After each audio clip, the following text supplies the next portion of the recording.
تو جیسا کہ ہم نے ایشورا کے پچھلے ایپیسوڈ میں دیکھا تھا کہ سوجیرو نے اس بڑے سے گولم کو مار گرایا تھا، اس کے بعد وہ یونو کے ساتھ آسٹریا امپائر جانے کا فیصلہ کرتا ہے۔ اب آگے ایپیسوڈ کی شروعات میں نریٹر ہمیں بتاتا ہے کہ ڈیمن کنگ اب مارا جا چکا ہے۔ دشمن جس نے دنیا میں آتنک پھیلا رکھا تھا کسی کے ہاتھوں مارا گیا، اور اس دن سے اس ہیرو کا کوئی اتا پتا نہیں۔ اب ڈر کا راج ختم ہوا۔ اس کے بعد ہمیں لیتھیا نام کی ایک سٹی دکھائی جاتی ہے، اور نریٹر ہمیں بتا رہا ہوتا ہے کہ ٹیرن دی گارڈ نام کی ایک جنرل اورسٹیا سے علیحدہ ہو چکی ہے، جو کہ ایک لوتی منیان کنگڈم ہے۔ ٹیرن نے کنال والے شہر جس کے اوپر اس کا کنٹرول تھا اس کے لیے اپنی آزادی ڈکلیئر کر دی، جسے نیو پرنسپلٹی آف لیتھیا کہتے ہیں، جو کہ ایک خطرناک ملٹری بیس ہو سکتی ہے جس سے کہ اورسٹیا کو خطرہ بھی ہو سکتا ہے۔ اس کے بعد ہمیں ایک بگی کا سین دکھایا جاتا ہے جس کے پیچھے کافی سارے ویوننس لگے ہوئے تھے۔ اسی بگی میں لانا دی مون ٹیمپس نام کی ایک لڑکی بیٹھی ہوئی تھی۔ لانا اس بگی کے ڈرائیور سے کہتی ہے کہ اس سے پہلے کہ ویورنس ہمیں پکڑ لے ہمیں جلد سے جلد لیتھیا پہنچنا ہوگا۔ وہ بگی کا ڈرائیور کہتا ہے کہ اتنے سارے ویورنس کی وجہ سے ایسا کرنا ممکن نہیں ہے۔ لانا اسے بگی کو تیز چلانے کا کہتی ہے اور ڈرائیور اسے کہتا ہے کہ میں کوشش کر رہا ہوں۔ تبھی وہاں پر بیٹھا ایک اسکیلٹن کہتا ہے کہ وہ ویورن ہمیں کھا سکتے ہیں۔ لانا یہ سن کر ہگویرے نام کے ایک شخص کو کہتی ہے کہ کیا تم یہ سب واقعی ہی میں سنبھال لو گے؟ اس کے بعد ہمیں ہگویرے کو دکھایا جاتا ہے جو کہ درخت جیسا دکھنے والا کوئی کریچر تھا۔ وہ کہتا ہے کہ بے شک میں ان سارے ویورنٹس کو ایک بار میں ہی ختم کر دوں گا۔ میں نے سنا ہے کہ ٹیرن اپنے آپ میں ہی ایک ڈیمن کنگ ہے۔ لونا کہتی ہے کہ یہ بس ایک نام ہے جو کہ کنگڈم والوں نے انہیں دیا ہے۔ لانا کہتی ہے کہ ٹرو ڈیمن کنگ کی وجہ سے باقی سارے کنگڈم پوری طریقے سے ختم ہو چکے ہیں، ابھی صرف اورسٹیا کنگڈم ہی بچی ہے۔ تو اورسٹیا کے مطابق یہاں پر صرف ایک ہی رولر ہے اور باقی سب اس کے لیے اپنے آپ میں ہی ایک ڈیمن کنگ ہے۔ ہگویرے کہتا ہے تو کیا ٹرو ڈیمن کنگ اپنے آپ میں ڈیمن کنگ نہیں ہے؟ لانا کہتی ہے یہی تو بات ہے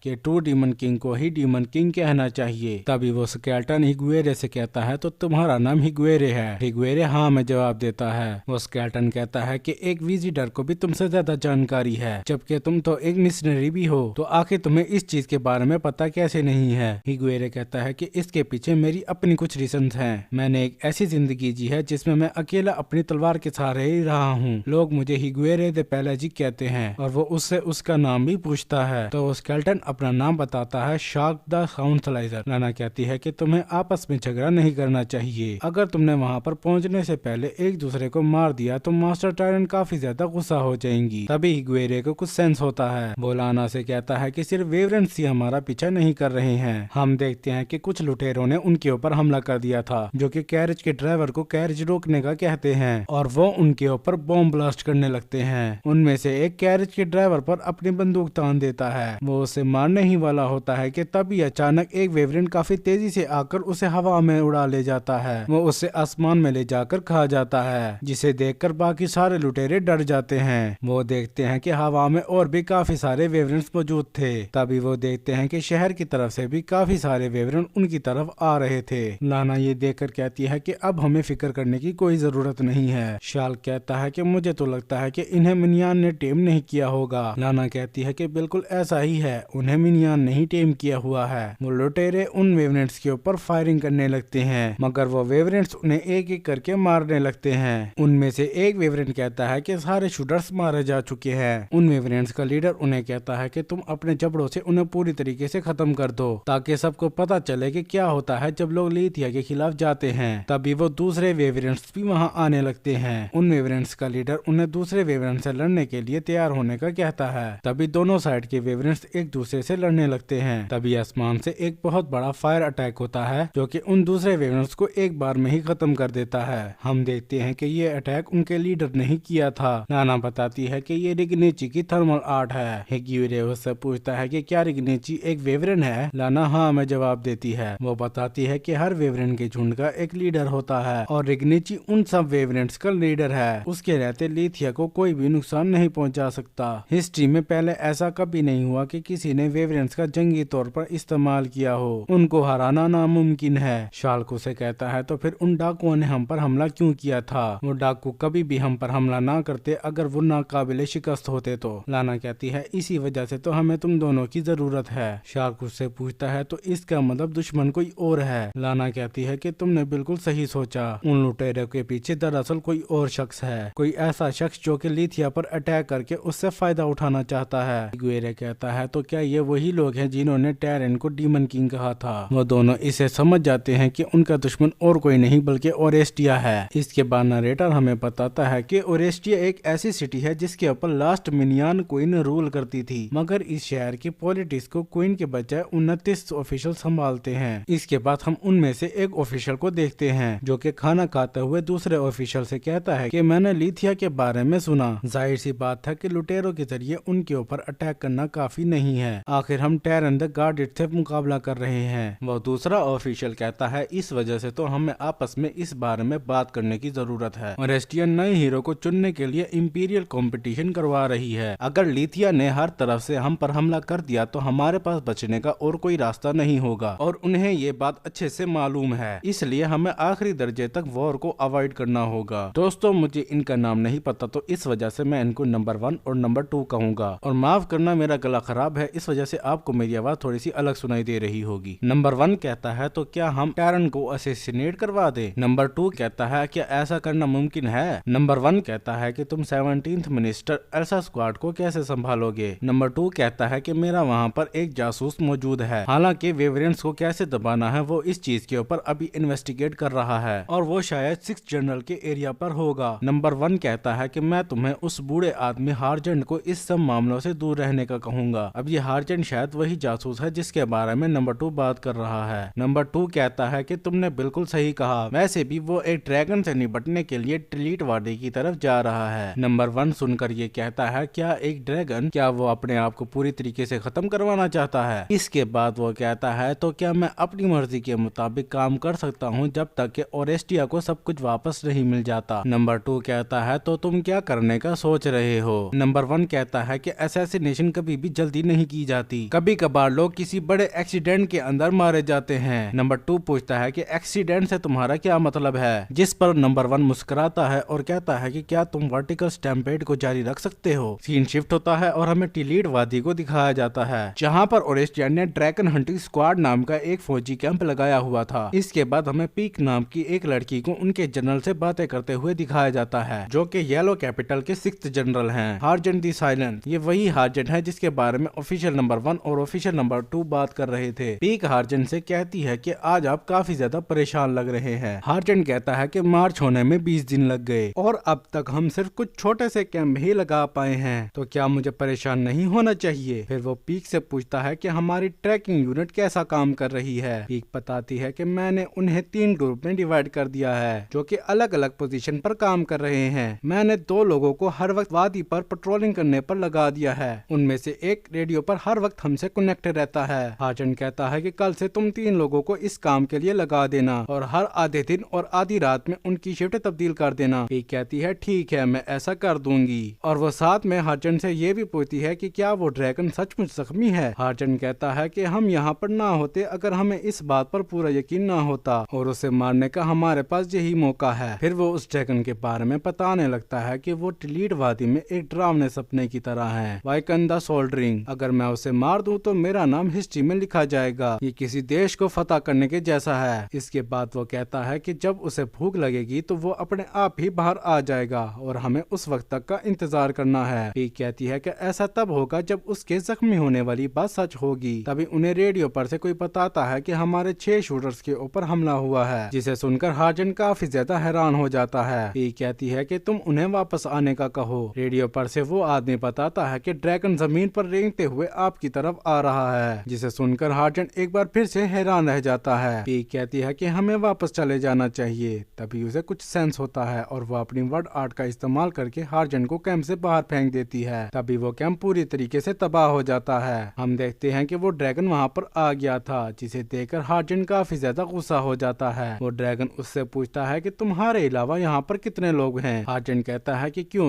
क्या तुम्हें उनसे डर लगता है। मगर वो दोबारा से उससे पूछता है कि तुम्हारे अलावा यहाँ पर कौन कौन मौजूद है। अगर तुमने मेरे सवाल का जवाब नहीं दिया तो मैं तुम्हारे मरने से पहले तक तुम्हें काफी ज्यादा टॉर्चर करूंगा। तभी हार्जेंट देखता है कि वाइकन यानी कि वही ड्रैगन काफी ज्यादा जख्मी था। वो इस बारे में उससे पूछता है। वाइकन बताता है कि उसका ये हाल एक चैंपियन ने किया है। हार्जेंट उसे कहता है कि किसी मिनियन के चैंपियन ने तो तुम्हारे साथ ऐसा नहीं किया होगा। वाइकन गुस्से में उसे कहता है कि तुम इतने एरोगेंट मत बनो, मैंने मिनियन के बहुत से चैंपियन को मारा है जो बेवकूफ मेरे लिए खाने से ज्यादा कुछ नहीं थे। लेकिन वो तो असली का चैंपियन था और वो एक वेवरिन भी था, जिसे सुनकर हार्जन काफी ज्यादा हैरान हो जाता है। वो सोचने लगता है कि कहीं ये उसी की बात तो नहीं कर रहा। वाइकन कहता है कि मैंने तुम्हें अपने बारे में बता दिया, अब तुम मेरे सवाल का जवाब दो जो मैंने तुमसे पूछा था। हार्जन कहता है कि मैं इस हंटिंग टीम में आखिरी बचा हूँ और ओरेस्टिया से और कोई सोल्जर नहीं आने वाले। वाइकन कहता है तो ठीक है, मैं तुम्हें भी जलाकर राख कर दूंगा, और वो अपने मुंह में आग भरकर उसे मारने ही वाला था। तभी हार्जन अपनी वर्ड आर्ट का इस्तेमाल करके वहाँ पर एक बड़ी सी बलिस्टा ले आता है। बलिस्टा ड्रैगन को मारने के लिए एक बड़ी सी क्रॉसबो को कहते हैं। हार्जन बड़े कॉन्फिडेंट के साथ उसके ऊपर एक एरो शूट कर देता है, मगर इससे वाइकन को कोई भी फर्क नहीं पड़ता। वाइकन कहता है कि तुम काफी ज्यादा कमजोर हो। फिर वो अपनी वर्ड आर्ट का इस्तेमाल करके उसे मारने ही वाला था कि उसे सामने चोटी पर एक वेवरिन बैठा हुआ दिखाई देता है, जिसकी तरफ जब हार्जन भी देखता है तो वो दोनों ही उसका नाम लेते हैं, आलस दी स्टार रनर। इसके बाद नरेटर हमें बताता है कि आलस 3 बाजुओं के साथ पैदा हुआ, जो हाथ किसी मकसद के लिए पैदा हुए, जिसके बारे में अभी पता नहीं चला। उसने अपने आप को एक वेवरिन से कुछ ज्यादा साबित करना चाहा। उसने हर उस चीज की तमन्ना की जो कि उसकी पहुंच से दूर थी, और कुछ वक्त के बाद उसकी इस तमन्ना ने उसे एक टाउन का खजाना हासिल करने पर मजबूर किया, और एक जमीन और एक लैब्रिंथ हासिल करने पर भी, और अब वो एक लेजेंड को खत्म करने के रास्ते पर है। वाइकन उससे कहता है कि अब तुम क्या चाहते हो, तुमने मुझसे सब कुछ तो छीन ही लिया है। तभी हार्जन आलस की तरफ एक एरो शूट कर देता है। वो उससे कहता है कि तुम इन सब मामलों से दूर रहो। तभी वाइकन अपनी वर्ड आर्ट का इस्तेमाल करके आलस के ऊपर अपनी फायर से अटैक कर देता है, जिसे वो काफी तेजी से हवा में उड़कर डॉज कर लेता है। वो उसके ऊपर अपनी गन से शूट कर देता है, जो कि सीधा उसकी आंख पर जा लगती है, जिसे वाइकन दर्द में काफी ज्यादा चिल्लाने लगता है। आलस कहता है कि ये पॉइजन मैजिक बुलेट्स हैं, जो कि जिस्म में जाते ही फट जाती हैं। वाइकन दोबारा से अपनी वर्ड आर्ट का इस्तेमाल करने लगता है, मगर आलस अपनी वर्ड आर्ट का इस्तेमाल करके उस बुलेट को फाड़ देता है, जिससे वाइकन काफी ज्यादा चिल्लाने लगता है और वो वहीं पर ढेर हो जाता है। तभी हार्जन दोबारा से आलस के ऊपर एरो शूट करता है। वो उससे कहता है कि वो मेरा दुश्मन था, तुमने मुझसे मेरा शिकार क्यों छीना, क्या तुम मेरी मदद करना चाहते थे? जिस पर आलस कहता है कि एक दोस्त हमेशा दूसरे दोस्त की मदद करता है। हार्जन कहता है कि अब मैं तुम्हारा दोस्त नहीं रहा, बल्कि अब मैं एक वेवरिन किलर हूँ। मैंने बुलंदियों को हासिल करने के लिए तुम्हारे बहुत से साथियों की जान ली है, लेकिन मैं अब भी मजीद आगे बढ़ना चाहता हूँ, हालांकि मैं काफी बुरा हो चुका हूँ तब भी। इस वजह से तो मैं यहाँ पर आया था। आलस कहता है कि इस वजह से तो मैं तुम्हें एडमायर करता हूँ। इसके बाद वो कहता है कि मैंने ओरेस्टिया में होने वाले इंपीरियल कंपटीशन के बारे में सुना, जिसमें हर कोई अपना हीरो पेश करने की कोशिश कर रहा है। हार्जन हाँ में जवाब देता है। आलस कहता है कि मुझे उसमें हिस्सा लेने में कोई प्रॉब्लम नहीं। हम देखते हैं कि वाइकन अभी भी मरा नहीं था। वो उनके ऊपर अपनी फायर से अटैक कर देता है, मगर हम देखते हैं कि आलस ने अपने एक आर्टिफैक्ट के जरिए एक शील्ड बना ली थी, जिसकी वजह से उन्हें कुछ भी नहीं होता। वाइकन दोबारा से उनके ऊपर अटैक करने लगता है, मगर आलस बड़ी तेजी के साथ अपनी तलवार के जरिए उसे बिल्कुल बीच में से वर्टिकली काट देता है। इसे देखकर हार्जन सोचता है कि जब मैं आलस से पहली दफा मिला था तो तब वो अपने हाथ भी नहीं हिला सकता था, मगर अब वो काफी ज्यादा स्ट्रॉन्ग हो चुका है। वो आलस से कहता है कि ओरेस्टिया के 29th ऑफिशियल किसी हीरो की तलाश में है, और वो इसके लिए पूरी दुनिया से स्ट्रॉन्गेस्ट लोगों को इकट्ठा कर रहे हैं, और अगर तुम्हें अपनी ताकत पर इतना ही यकीन है तो तुम भी वहाँ जा सकते हो, लेकिन मैं तब भी तुम्हें नहीं चुनूंगा। मैं तुम्हारी ताकत के जरिए आगे नहीं बढ़ना चाहता। आलस कहता है कि मैं जानता हूँ तुम्हारे डिजायर काफी ज्यादा बड़े हैं और एक दिन तुम मुझसे काफी ज्यादा आगे होगे। ये कहकर वो वहाँ से जाने लगता है। हार्जन उससे पूछता है कि अब तुम कहाँ जा रहे हो? आलस बताता है कि वो ग्रेट लैब्रिंथ ऑफ नगान जा रहा है, यानी वही जगह जो कि हमें एपिसोड 1 में दिखाई गई थी। हार्जन कहता है कि तुम एक तबाह हो चुकी जगह पर जाकर क्या करोगे? आलस कहता है कि वहाँ पर कुछ है जो मैं चाहता हूँ। ये कहकर वो वहाँ से चला जाता है। इसके बाद नरेटर हमें बताता है कि वो जो कि हर तरह के हथियार को बड़ी महारत से चला सकता है, वो जिसके पास पूरी दुनिया से जमा किए गए बहुत से मैजिकल एटम्स हैं, वो जिसने पूरी दुनिया से लातादाद दुश्मनों और लैब्रिंथ को चैलेंज किया और उन्हें हरा दिया, यहाँ तक कि उसकी तमन्ना ने उसे ड्रैगन को भी पीछे छोड़ने पर मजबूर कर दिया और उसे हवा में उड़ने वाला सबसे तेज क्रिएचर बना दिया। वो एक रोग है, वो एक वेवरिन है, उसका नाम है आलस दी स्टार रनर। एपिसोड के एंड में हम देखते हैं कि आलस ग्रेट लैब्रिंथ ऑफ नगान पहुंच चुका था और इसी के साथ ये एपिसोड खत्म हो जाता है। वीडियो अच्छी लगी हो तो लाइक करें, वीडियो कैसी लगी इस बारे में कमेंट्स में बताएं।